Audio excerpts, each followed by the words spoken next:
দীর্ঘদিনের অচলাবস্থার অবসান ঘটাতে চিংড়িহাটা মেট্রো প্রকল্পে স্পষ্ট সময়সীমা বেঁধে দিল কলকাতা হাইকোর্ট।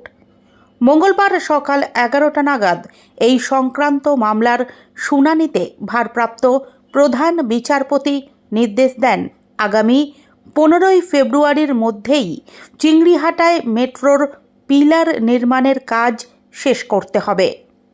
আদালতের নির্দেশ অনুযায়ী এই কাজ সম্পন্ন করতে নির্দিষ্ট সময়ের মধ্যে 3 রাত ট্রাফিক নিয়ন্ত্রণ করবে রাজ্য সরকার।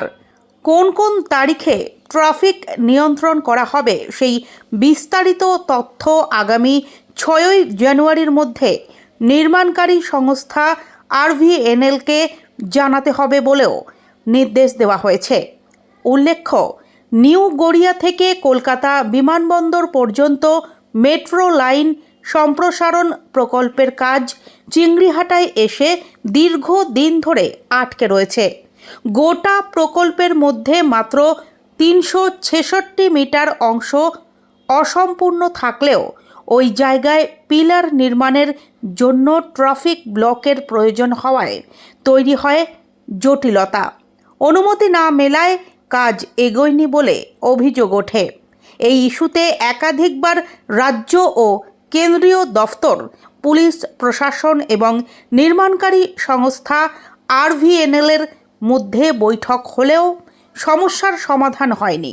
এমনকি হাইকোর্টের নির্দেশে একাধিক দফায় বৈঠক বসানো হলেও জট কাটেনি। গত শুক্রবারের শুনানিতে RVNL আদালতে জানায়, পুলিশের তরফে বলা হয়েছে 2026 সালের ফেব্রুয়ারির আগে ট্রাফিক নিয়ন্ত্রণ সম্ভব নয়।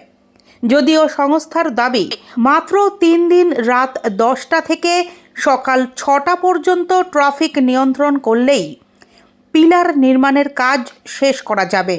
সেই প্রেক্ষিতেই জানুয়ারি মাসে কাজ সম্ভব কিনা তা রাজ্যকে জানাতে নির্দেশ দিয়েছিল আদালত।